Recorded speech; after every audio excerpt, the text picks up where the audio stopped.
À un moment fort de sa prestation, l'artiste s'est approché de nos oncles, assis à l'endroit réservé aux doyens de la famille. Là, devant eux, il a entonné un chant spécial, chargé de respect et d'émotion, en leur rendant hommage pour leur rôle et leur sagesse dans cette épreuve. Touchés par ses paroles et la force de sa voix, nos oncles lui ont remis quelques billets, un geste symbolique pour le remercier et l'encourager à continuer ce service précieux dans la tradition. Ce moment a encore renforcé le lien entre la musique, la parole et le respect des anciens, si important dans notre culture.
À l'aube, lorsque le jour s'est levé sur Tézier, l'artiste a repris le micro, continuant à chanter pour accompagner notre père dans ses derniers instants parmi nous. Ses paroles, pleines d'émotion et de respect, ont résonné doucement dans l'air frais du matin, portant avec elles le souvenir, la gratitude et l'amour de toute la famille et du village. Ce chant du matin était un dernier hommage, une manière de dire au revoir avant que le cortège ne se mette en route pour l'enterrement, dans la paix et la dignité que notre père méritait tant.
Après ce chant du matin, un moment fort s'est installé sur la place. Un face-à-face musical entre Petit Dogueya et Nivakin Niaoré.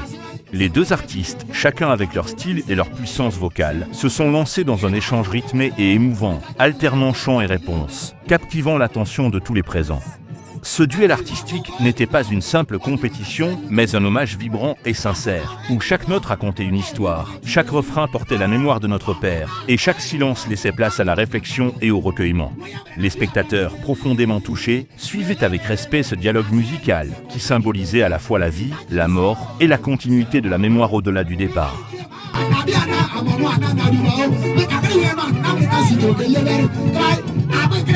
Qui est là, je suis là, on est face à face, elle a oublié de le dire la vérité.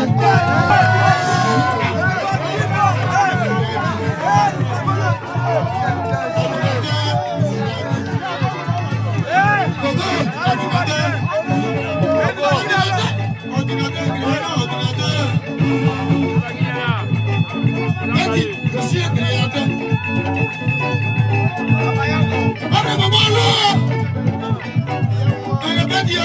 Abre maman lourd, et ça y a double grip. Et après le cigarette du mot. Allez dans les bannies grillées, on a doublé. Avant de dire, disait pas moi, disait pas moi. Partout qu'on peut pas les camps, allez, il va tout y on a appris le cigarette, il y a cigarette dans le bras. Allez, il va. Allez, on a pris un peu de cigarette, il est son nom, il est qui va s'en. Les Indiens, il y a un gars, ça va tout à tout le site de la avant de la boire, il y a un amour. Il y a un bouquet, n'a pas de riva.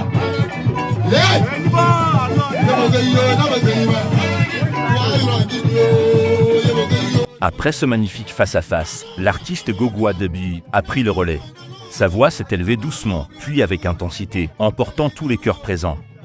Chaque note, chaque parole chantée était un hommage vibrant à notre Père, réchauffant les âmes et donnant encore plus de force à cette veillée solennelle.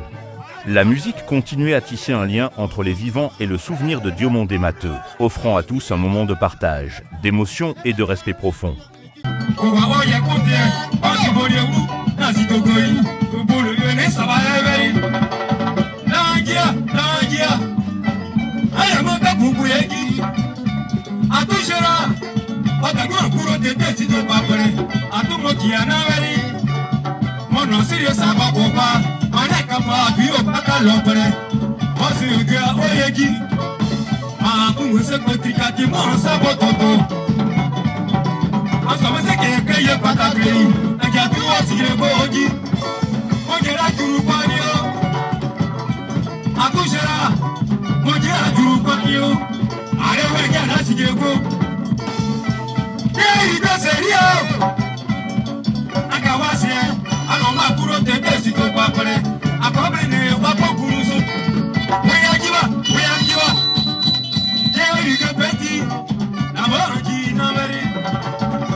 Ma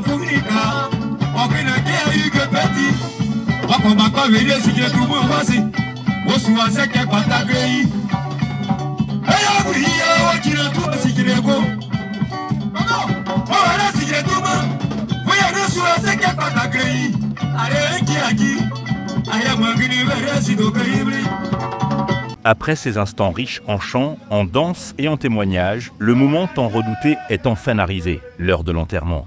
Nous avons pris le corps de notre père avec respect et gravité, prêts à l'accompagner pour son dernier voyage. Chaque pas vers la tombe était lourd de souvenirs, d'amour et de douleur. Autour de nous, la famille et les proches s'unissaient dans le silence, dans les prières et les larmes, pour dire adieu à Diomandé Matteux, l'Allemand de l'Ouest. Ce dernier moment fut une expression profonde de respect et de paix, un hommage final à celui qui avait marqué nos vies.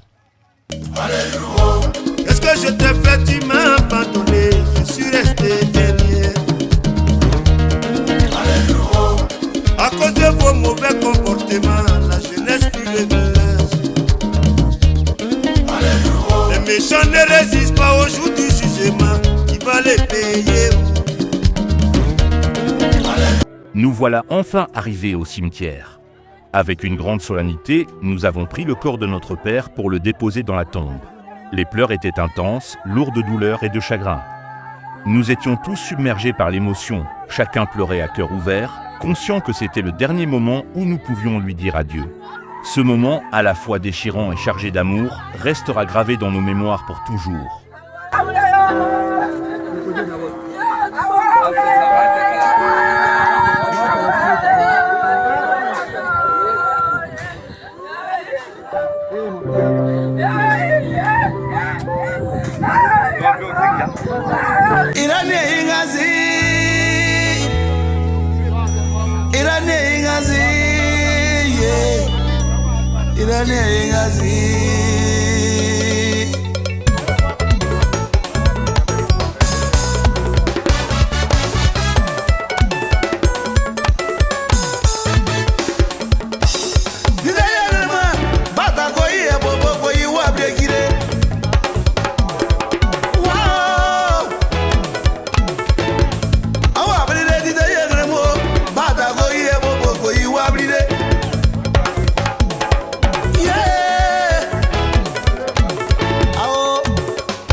You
Que ton âme repose en paix, papa.